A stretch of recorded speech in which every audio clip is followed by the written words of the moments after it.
ചെറിയ ഉറുമ്പ് മുതൽ കാട്ടിലെ വലിയ സിംഹം വരെ, കടലിൽ നീന്തുന്ന മത്സ്യങ്ങൾ മുതൽ ആകാശത്ത് പറക്കുന്ന പക്ഷികൾ വരെ, എത്രയോ തരം അനേക ജീവികൾ.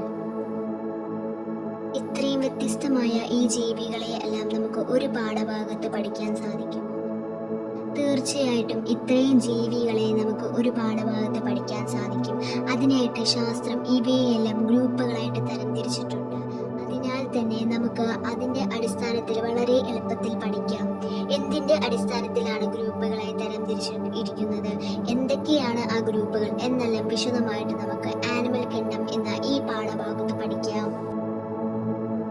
പാഠത്തിൻ്റെ വിശദമായിട്ടുള്ള നോട്ട്സ് ഉൾപ്പെടെയാണ് ഈ വീഡിയോയിൽ ഞാൻ നൽകിയിരിക്കുന്നത്. സോ ഇത് നിങ്ങൾക്ക് വളരെ ഉപകാരപ്പെടുമെന്ന് ഞാൻ വിചാരിക്കുന്നു. നിങ്ങളെ തരംതിരിക്കാൻ ശാസ്ത്രം ചില കാര്യങ്ങൾക്ക് മുൻഗണന നൽകിയിട്ടുണ്ട്. അവ ഏതൊക്കെയാണെന്ന് നോക്കാം. അറേഞ്ച്മെന്റ് ഓഫ് സെൽസ്, കോശങ്ങളുടെ ക്രമീകരണം. മൃഗങ്ങളുടെ ശരീരത്തെ കോശങ്ങൾ എങ്ങനെ ക്രമീകരിച്ചിരിക്കുന്നു എന്നതിൻ്റെ അടിസ്ഥാനത്തിൽ ചില മൃഗങ്ങളുടെ കോശങ്ങൾ എല്ലാം ചിതറിയിരിക്കുന്ന പോലെയും ചില മൃഗങ്ങളുടെ കോശങ്ങൾ ക്രമമായി ടിഷ്യൂവായി ചേർന്നിരിക്കുന്നതും ആയിരിക്കും.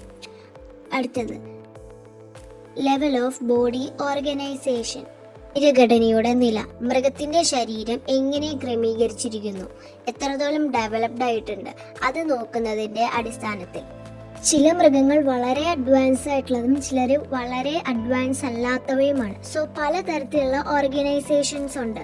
Cellular level of organisation, tissue level, organ system level എന്നിവ. ഇനി അടുത്തത് ബോഡി സിമെട്രി. ഇതിനെപ്പറ്റി നമ്മൾ അടുത്ത ടോപ്പിക്കിൽ നല്ല ഡീറ്റെയിൽ ആയിട്ട് പഠിക്കുന്നതാണ്. നെക്സ്റ്റ് ടോപ്പിക്കിൽ ഇതിനെപ്പറ്റി വരുന്നുണ്ട്. അടുത്തത് നേച്ചർ ഓഫ് സീലം. ഇതിനെപ്പറ്റിയും നമ്മൾ വരുന്ന ടോപ്പിക്കിൽ പഠിക്കുന്നതാണ്. Pattern of digestive, circulatory or reproductive system. ഇതൊക്കെ ഒരു ജീവിയിൽ എങ്ങനെയാണ് ക്രമീകരിച്ചിരിക്കുന്നത്, ഏത് തരത്തിലാണ് ഇവർ പ്രവർത്തിക്കുന്നത്, ഈ പ്രോസസ്സൊക്കെ എങ്ങനെയാണ് പ്രവർത്തിക്കുന്നത് എന്നത് നോക്കിയിട്ട്. സോ ഇതിനെപ്പറ്റി വളരെ ഡീറ്റെയിൽ ആയിട്ട് നെക്സ്റ്റ് ടോപ്പിക്കിൽ പഠിക്കുന്നതാണ്. So next topic level of organisation. There are 4 levels of organisation. അതിൽ ആദ്യത്തെ ലെവല് ഒട്ടും അഡ്വാൻസ് അല്ലാത്തവയായിരിക്കും. പിന്നെ ലാസ്റ്റ് വരുമ്പോൾ ലാസ്റ്റ് ലെവലാകുമ്പോൾ നല്ല അഡ്വാൻസ് ആയ ജീവികളും ആയിരിക്കും. So there are 4 levels of organisation. Cellular level of organisation, tissue level of organisation, organ level of organisation and organ system level of organisation. First one cellular level of organisation. So ഇവിടെ മൃഗങ്ങളുടെ ശരീരങ്ങൾ തമ്മിൽ ചേർന്ന് കോശങ്ങൾ മാത്രമേ കാണുകയുള്ളൂ. അതായത് അവ തമ്മിൽ ചേർന്ന് ഒരു ടിഷ്യൂ അല്ലെങ്കിൽ ഓർഗൻ ഒന്നും ഉണ്ടാവുകയില്ല. ഒരു കോശം സ്വന്തം ജോലി ചെയ്യും, ഒന്നിച്ച് പ്രവർത്തിക്കുകയില്ല.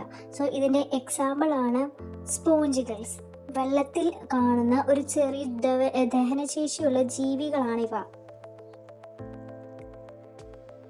Next one tissue level of organisation. ഇവിടെ സെല്ലുകൾ കൂടി ചേർന്ന് ടിഷ്യൂ ഉണ്ടാകുന്നു. സോ ആ ടിഷ്യൂ ആണ് ഇവിടെ ജോലി ചെയ്യുന്നത്. മറ്റതിൽ സെല്ലുലാർ ലെവൽ വരെ ഉള്ളൂ, അതിനപ്പുറം ഒരു ലെവലില്ല. ഇവിടെയാണെങ്കിൽ സെല്ലുലാർ ലെവൽ കഴിഞ്ഞ് ടിഷ്യൂ ലെവലുണ്ട്. അതിൻ്റെ എക്സാമ്പിളാണ് ഹൈഡ്ര. അടുത്തത് ഓർഗൻ ലെവൽ ഓഫ് ഓർഗനൈസേഷൻ. ഇവിടെ ടിഷ്യൂകൾ കൂടി ചേർന്ന് ഒരു ഓർഗൻ ഉണ്ടാകുന്നു. ഓക്കെ, ഇത് മറ്റേ ടിഷ്യൂ ലെവലിനേക്കാളും അഡ്വാൻസ്ഡ് ആണ്. ഇതിൻ്റെ എക്സാമ്പിളാണ് platyhelminthes. Next one organ system level of organisation. ഇവിടെ വലിയ ഓർഗൻ സിസ്റ്റംസ് ഉണ്ട്. നേരത്തെ ഓർഗൻ ലെവലിൽ ഒരു ഓർഗൻ മാത്രമേ ഉള്ളൂ. ഇവിടെ ഓർഗൻസ് എല്ലാം കൂടി ചേർന്ന് ഒരു ഓർഗൻ സിസ്റ്റം ഉണ്ട്. അതിൻ്റെ example digestive system, respiratory system, reproductive system എന്ന് പറഞ്ഞ വലിയ ഓർഗൻ സിസ്റ്റംസ് ഉണ്ട്. അങ്ങനെ ഓർഗൻസ് എല്ലാം കൂടി ചേർന്ന് ഓർഗൻ സിസ്റ്റംസ് ഉണ്ടാകുന്നു. ഇതിനെയാണ് organ system level of organisation. So ഇത് നമുക്ക് കണ്ടാൽ മനസ്സിലാവും. സെല്ലുലാർ ലെവലിനേക്കാളും ഡെവലപ്ഡ് ആണ് ടിഷ്യൂവിനേക്കാളും ഡെവലപ്ഡ് ആണ് ഓർഗൻ ലെവലിനേക്കാളും ഡെവലപ്ഡ് ആണ് organ system level of organisation. So organ സിസ്റ്റത്തിൻ്റെ എക്സാമ്പിളാണ് ഹ്യൂമൻസ് എല്ലാം. നമുക്ക് അടുത്ത ടോപ്പിക്കിലേക്ക് പോകാം. Incomplete digestive system and complete digestive system. Okay, നമ്മുടെ മനുഷ്യർക്ക് ഫുഡ് കഴിക്കാൻ ഒരു വഴിയും ഫുഡ് പുറന്തള്ളാൻ വേറൊരു വഴിയുമാണ് ഉള്ളത് അല്ലേ? ഒന്ന് മൗത്തും ആനസും. സോ 2 ഓപ്പണിംഗ് ഉള്ളതിനെയാണ് നമ്മൾ കംപ്ലീറ്റ് ഡൈജസ്റ്റീവ് സിസ്റ്റം എന്ന് പറയാം. അത് വളരെ ഡെവലപ്ഡ് ആയിട്ടുള്ള ജീവികൾക്കാണ് ഉണ്ടാവുക. ഇൻകംപ്ലീറ്റ് ഡൈജസ്റ്റീവ് സിസ്റ്റം എന്ന് പറയുന്നത് ഫുഡ് കഴിക്കാനും ഫുഡ് പുറന്തള്ളാനും ഒറ്റ ഓപ്പണിംഗ് ഉള്ളൂ. അതാണ് ഇൻകംപ്ലീറ്റ് ഡൈജസ്റ്റീവ് സിസ്റ്റം. ഇങ്ങനെ ഒറ്റ ഓപ്പണിംഗ് ഉള്ള ഒരു മിക്കവരും അഡ്വാൻസ് അല്ലാത്ത ജീവികളാണ് നമ്മൾ സെല്ലാ ലെവൽ ടിഷ്യൂ ലെവൽ അവധിയിൽപ്പെടുന്നത്. അതിൻ്റെ എക്സാമ്പിളാണ് പ്ലാറ്റി ഹെൽമന്തിസ്. വീലയ്ക്ക് ഒറ്റ ഓപ്പണിംഗ് ആണ് ഉള്ളത്. സോ ഇപ്പം കംപ്ലീറ്റ് എന്താണ് ഇൻകംപ്ലീറ്റ് എന്താണെന്ന് മനസ്സിലായില്ലേ? സോ ഇനി അടുത്ത ടോപ്പിക്കിലേക്ക്, circulatory system. So circulatory system 2 type ഉണ്ട്, open type and closed type. Blood vessels ഇല്ലാണ്ട് രക്തം ഹാർട്ടിൽ നിന്നും പുറത്തേക്ക് പമ്പ് ചെയ്യുന്നതിനെയാണ് ഓപ്പൺ ടൈപ്പ് എന്ന് പറയുന്നത്. ഇൻസെക്ട്സ്, സ്നേൽസ് ഇതൊക്കെയാണ് ഇതിൻ്റെ എക്സാമ്പിൾസ്. ഇനി ക്ലോസ് ടൈപ്പ് എന്ന് പറയുമ്പം രക്തം ബ്ലഡ് വെസൽസ് വഴി ഹാർട്ടിൽ നിന്നും ശരീരത്തേക്ക് പമ്പ് ചെയ്യുന്നതിനെയാണ് ക്ലോസ്ഡ് ടൈപ്പ് എന്ന് പറയുന്നത്. ഹ്യൂമൻ, ഫ്രോഗ് ഇതൊക്കെയാണ് ഇതിൻ്റെ എക്സാമ്പിളായിട്ട് വരുന്നത്. ഓക്കെ, ഇത്രയുള്ളൂ സർക്കുലേറ്ററി. അടുത്ത ടോപ്പിക്കാണ് symmetry. So there are 3 types of symmetry: asymmetry, radial symmetry, bilateral symmetry. First one, asymmetry. Asymmetry എന്ന് വെച്ചാൽ നമ്മളൊരു ജീവിനെ എടുത്തു, അതിനെ ഏത് റേഡിയൽ പ്ലെയിൻസിലൂടെ കട്ട് ചെയ്താലും, നേരെ നടുവിലൂടെ കട്ട് ചെയ്തു, സൈഡിലൂടെ കട്ട് ചെയ്ത്, എങ്ങനെ കട്ട് ചെയ്താലും ആ ജീവി ഒരിക്കലും ഈക്വൽ പാർട്ട് ആവുകയില്ല. ഓക്കെ, അത് ഈക്വൽ പാർട്ട്സ് ആയിരിക്കുകയില്ല. അതാണ് സിമിട്രി. അതിൻ്റെ എക്സാമ്പിളാണ് സ്പോഞ്ചസ്. ഇനി അടുത്തത് റേഡിയൽ സിമിട്രി.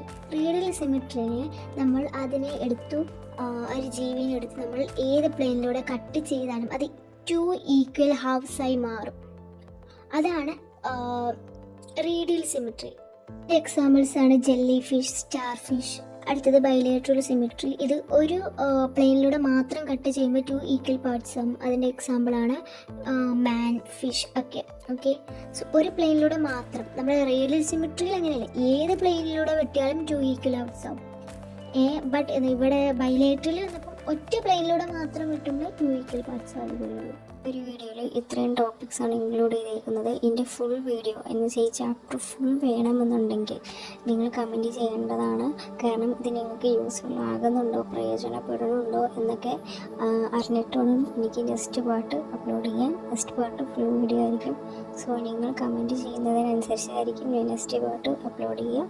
ചാപ്റ്റർ ഫുൾ വേണമെന്നുണ്ടെങ്കിൽ കമൻറ്റ് ചെയ്യുക. ഫുൾ നോട്ട്സ് ഉൾപ്പെടെ, PDF നോട്ട്സ് ഉൾപ്പെടെ ഞാൻ അപ്ലോഡ് ചെയ്യുന്നതാണ്. സോ എന്തെങ്കിലും ഇമ്പ്രൂവ് ചെയ്യാനുണ്ടെങ്കിൽ അതൊക്കെ നിങ്ങൾ കമൻറ്റിലിടുക.